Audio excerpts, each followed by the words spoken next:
There are many systems found in human body. There's your digestive system, nervous system, circulatory system, excretory system, reproductive system. Yet, there's one system that gets ignored and neglected almost all the time. Some of you might not have even heard the name of this system before, and that is the lymphatic system. Lymphatic system. And in this video, I'm going to talk about exactly that. I'm going to complete lymphatic system in just one single video. All the basics that you need to know. There is a sewer system that helps houses, buildings get rid of their sewage. It's a network of pipes that gets rid of the sewage. Similarly, there's a sewer system within our body as well, and that's your lymphatic system. The reason it is called so is because lymphatic system gets rid of all the unwanted toxins, waste, excess water. Not only that, lymphatic system also contains police or missiles that are ready to attack pathogens whenever pathogens enter our body. So what exactly is lymphatic system made up of? Lymphatic system contains 4 major stuff. 1, 2, 3, and 4. So there are these vessels called lymph vessels, as well as nodes called lymph nodes. Inside these vessels run lymph, which is a whitish colored liquid, as well as there are other organs such as spleen and thymus. Now the best way I could explain you about lymphatic system is by comparing lymphatic system with circulatory system. So I'm going to write the features of circulatory system right here, and the features of lymphatic system right here. This way you can easily compare the features of both of these point by point. So the first point, what's a circulatory system? Circulatory system is a network of blood vessels. As you can see in this diagram, there are blood vessels, and these blood vessels are large in number. And all these blood vessels, they are connected to one another and spread throughout your body in the form of a network.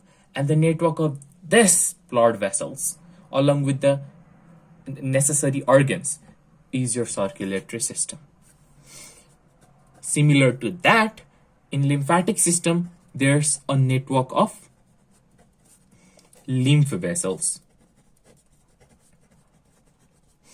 Again, as you can see in the diagram, the green colored vessels are your lymph vessels. And the lymph vessels, they are spread all throughout your body in the form of a network. And this network of lymph vessels is your lymphatic system. In circulatory system, there's your heart, which forms the pumping organ of the system. Due to the continuous pumping of the heart, the blood gets circulated continuously from heart to our body and from body to heart. However, in lymphatic system, there's no such organ. That is, there is no pumping organ. As a result, flow of substances within lymph vessels takes place. However, it takes place at a much lower pace and at a much lower pressure.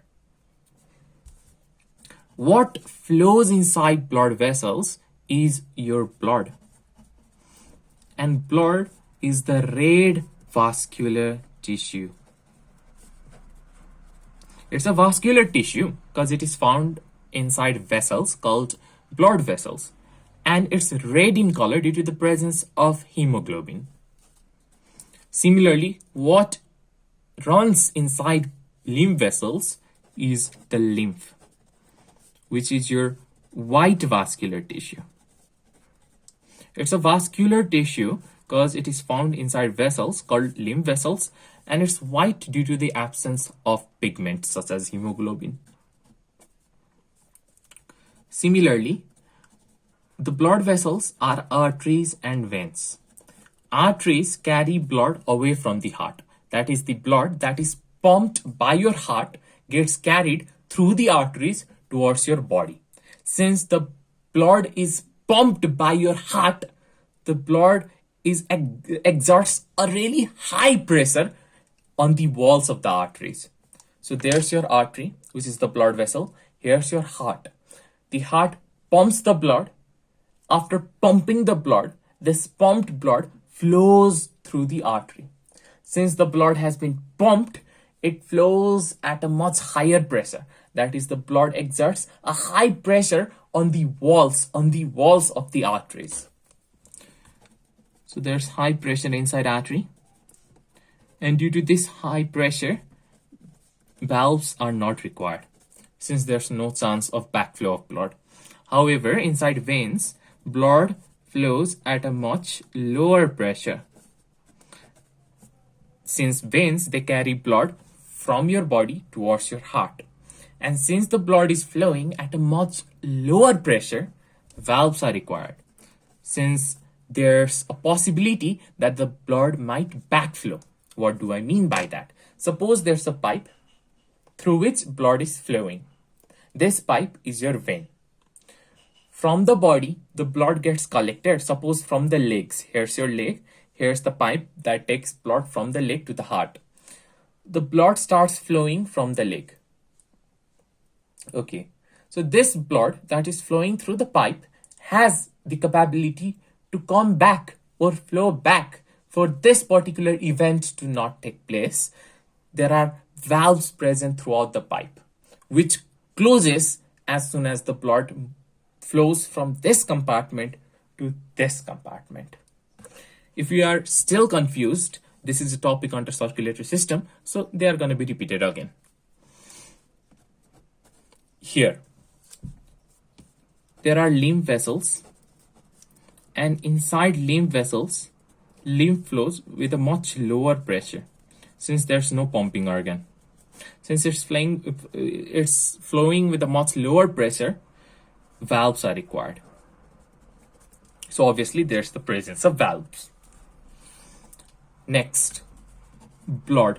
The composition of blood is plasma, which forms 55%, red blood cells, which forms 44%, and the rest, which is white blood cells and platelets, which form 1%. While the composition of lymph is plasma without the large plasma proteins, along with few white blood cells. Few of these. Again, how you'll come to know when I start lymphatic system individually. Next, blood is red in color due to the presence of pigment hemoglobin. Lymph is white in color due to the absence of pigments such as hemoglobin. So there's no hemoglobin, so it's white in color. Lymph does not contain majority of the blood cells. It majorly contains fluid part, and that's exactly why the viscosity or the consistency of lymph is much lower than that of blood. By that I mean the thickness or the baclopan of lymph is much lower than that of blood. Finally, circulatory system. The major function of circulatory system is transportation of substances within our body. While the major function of lymphatic system is to be the middleman between blood and tissue. Again, if you don't understand what this means, no worries, cause you will understand soon enough. So this is the basic comparison between circulatory system and lymphatic system, which might have helped you to grasp basic information of lymphatic system. If no worries. I'll repeat all this again when I start lymphatic system individually. So here's the thing. Lymphatic system is similar to that of circulatory system. Circulatory system is a network of blood vessels. There are arteries, veins, venules, arterioles, capillaries, vena cava, aorta, all these blood vessels. They are present throughout your body and they are spread throughout your body in the form of a network. And this network of blood vessels, they form your circulatory system. Similarly, in lymphatic system, there's your network of lymph vessels.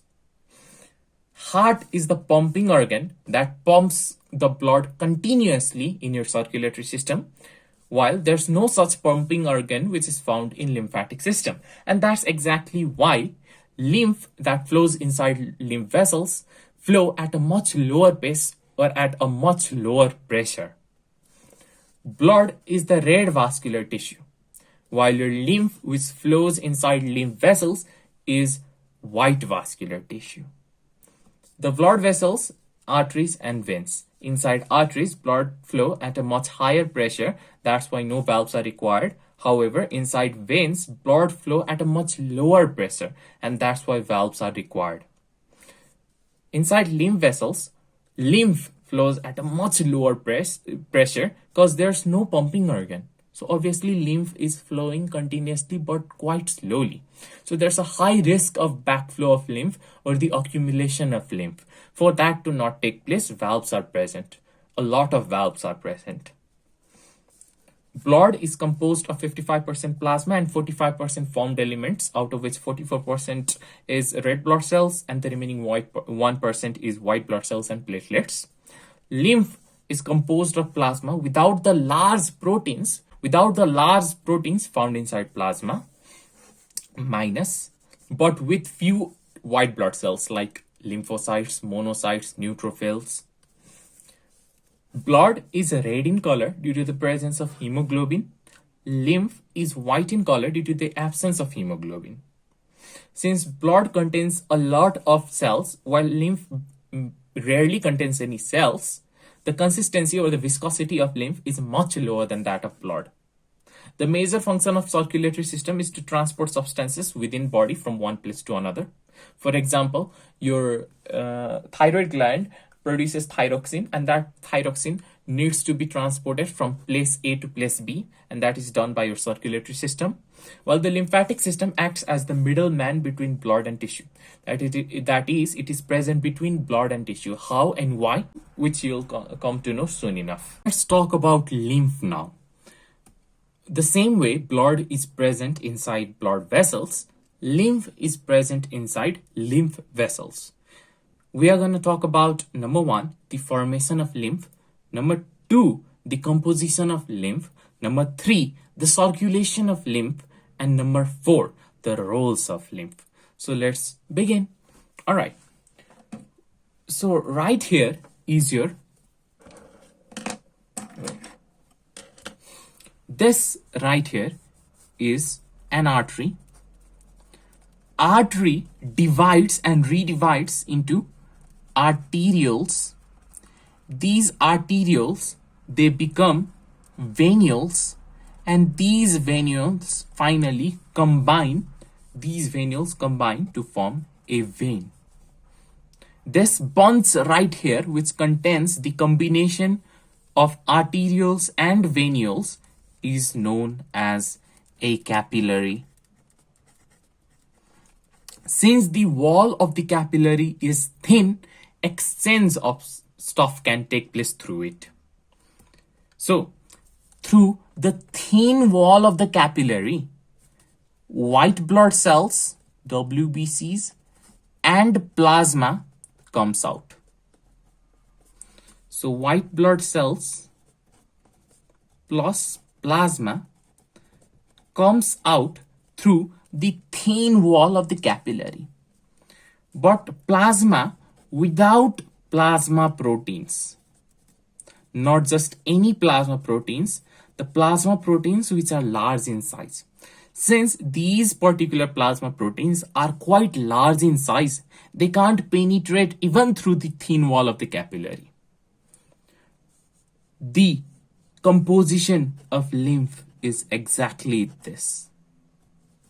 Whatever comes out through the capillary, and enters this area is what we call lymph.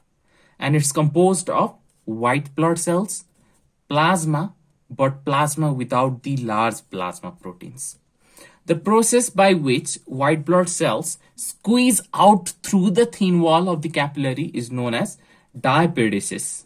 And I have already mentioned this term under the topic of white blood cell. But just so that you can understand it properly, let me show you once again. The wall of the capillary is thin. Here's the reason why. Artery and veins, unlike capillary, have a thicker wall because their wall is made up of 3 layers. However, the wall of the capillary is made up of only one single layer, and that's your endothelium, which is a simple squamous epithelial tissue, which is very, very thin. And WBCs, they squeeze out through this thin wall of capillary. This is how. Let's suppose this WBC is present inside capillary. And then this WBC present inside capillary squeezes out through the wall of the capillary and reaches outside. This process by which the WBC present inside the capillary had just squeezed out of the thin wall of the capillary is known as diapedesis. And this is how WBCs get added into the lymph. Now, this lymph, after it comes out of the capillary, where is it found? It's found around tissues. And what's tissue made up of? It's made up of cells. These are the cells of a certain tissue that is surrounding this capillary. In between these cells of the tissue is your lymph. Since this lymph is present in between the spaces of the cells or at the interstices of the cells, the space present in between these cells are called the interstices of the cell. Since the lymph is present at the interstices of the cell, it's also called interstitial fluid. Not only that, lymph is also called middleman. Why? So the exchange of substances such as gases takes place between the tissue and the blood in the capillary with the help of the lymph or the interstitial fluid. Since the lymph is acting as a middle agent for exchange of substances between the tissue and the blood present in the capillary, since it's present between tissue and blood for exchange of substances, so that stuff can go from tissue to blood and blood to tissue with the help of this lymph right here. It's called middleman. This lymph, once it has entered the tissue region, it re-enters these special capillaries. These capillaries that I have shown right here have a closed end or a blind end. And these capillaries, since they belong to the lymphatic system, it's called lymphatic capillary or a lymph capillary. Inside lymph capillary, there's your lymph. These lymph capillaries, they combine and finally form lymph vessels, which contain this swollen structure. And this swollen structure right here is known as lymph nodes, which looks like a nodule. And the lymph node contains special cells. These special cells, they add lymphocytes into the lymph. Lymphocytes are special WBCs that provide immunity to the body. Here's your lymph vessel. Lymph vessel. Lymph vessels are similar to that of vein. Why? Look at here. Venules, they combine to form a vein. Similarly, lymph capillaries, they combine to form a lymph vessel. Inside a vein, blood flows with a very low pressure and at a lower pace. Similarly, inside lymph vessels as well, lymph flows at a much slower pace and at a much lower pressure. Since blood flows at a low pace and low pressure inside vein, valves are present. Similarly, since lymph flows at a much slower pace and low pressure inside lymph vessels, valves are present. These valves, they prevent the backflow of lymph. In fact, they contain even more valves than vein. The reason being, lymphatic system don't have pumping organ like heart. In circulatory system, there's your heart which continuously pumps blood. As a result, the blood gets circulated easily. However, in lymphatic system, there's no such organ. As a result, the lymph still flows continuously, but at a much slower pace and at a much less pressure. That's why more and more valves are required to prevent the backflow of lymph. Okay. These lymphatic vessels, they then combine to form lymphatic ducts. Lymphatic ducts, they finally pour lymph back into the blood. So what has happened here? Let's look at it once more. So here's your artery. The artery breaks down into arterioles. These arterioles, then they form venules. These venules, they combine to form a vein. There is tissue right outside arterioles and venules. This bunch right here, which is formed up of arterioles and venules, is your capillary. Right outside capillary, there's your tissue. Now, some substance needs to be exchanged between the tissue and the blood present inside the capillary. And the exchange can take place only through capillary due to the thin wall of the capillary and not through artery or vein because they have thicker wall since their wall contain 3 layers. Since capillary has only one layered wall, a thin wall, exchange of substances can take place easily. And this exchange of substances takes place with the help of a special fluid that comes out of the capillary, which contains white blood cells and plasma. But plasma without the large plasma proteins. And this special fluid is known as lymph. So white blood cells along with plasma without the large plasma proteins form the lymph, which in the tissue is present in between the cells or at the interstices, so also called interstitial fluid. With the help of this interstitial fluid, substances get exchanged between the cells of the tissue and the blood present in the capillary.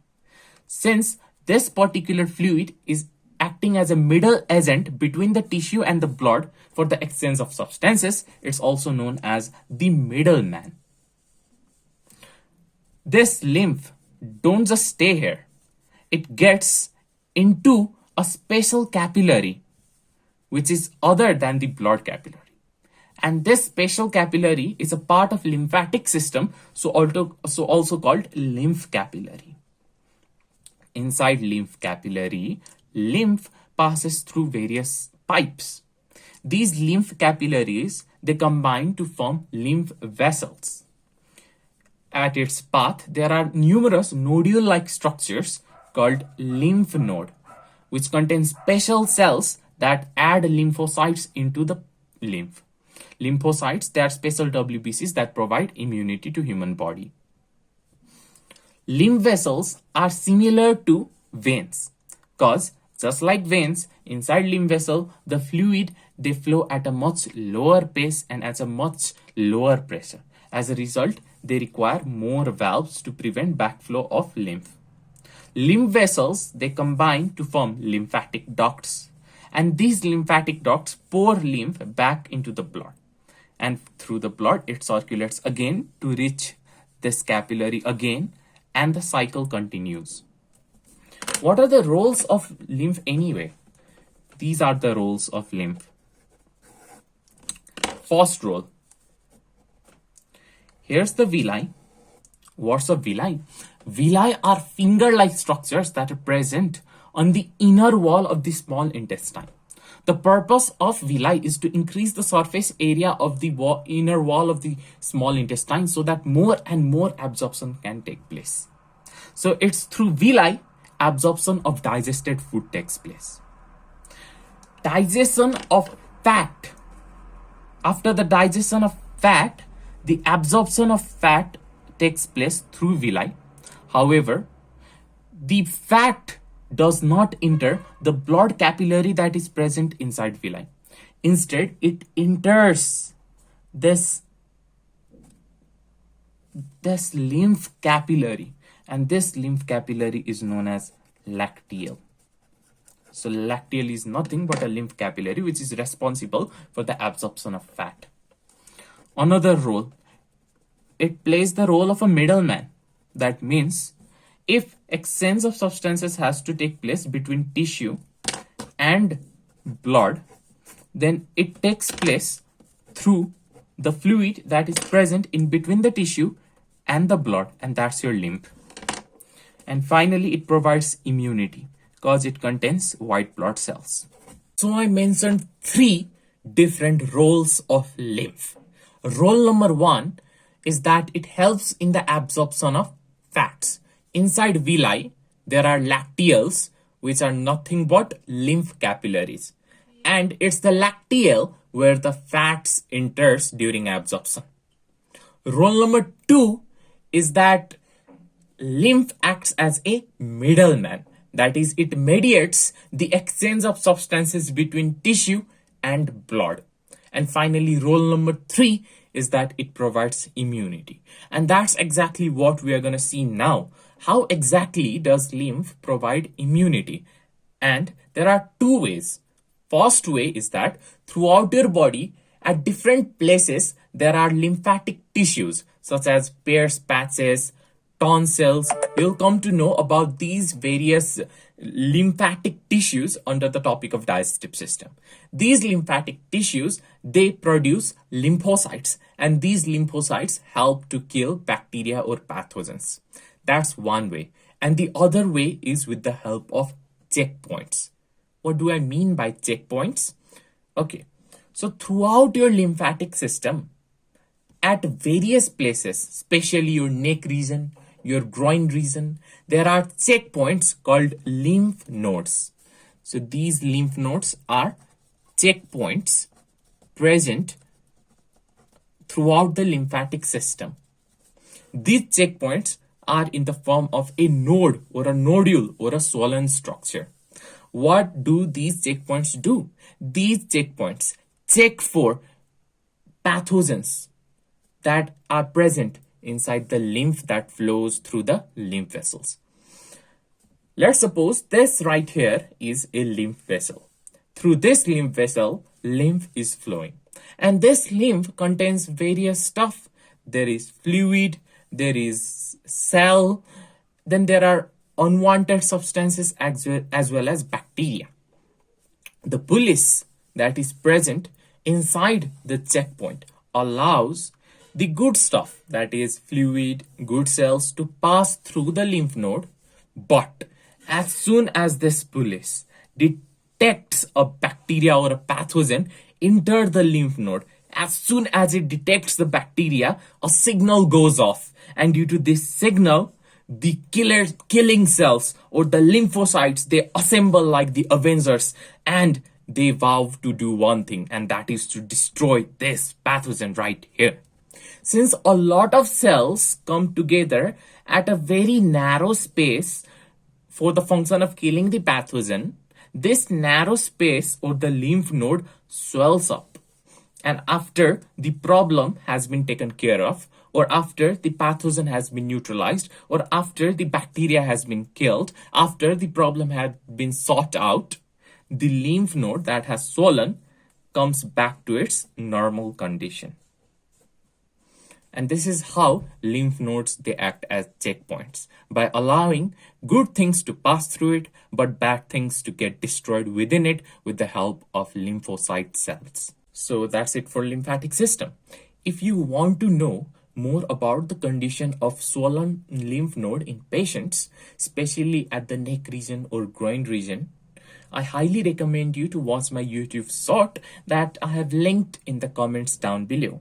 So, what are you waiting for? Go, click it. Come on. Choo-choo, choo-choo. If you can't click the subscribe button, at least watch that YouTube short. I'll get at least one view in that YouTube short. Please. Thank you. Bye.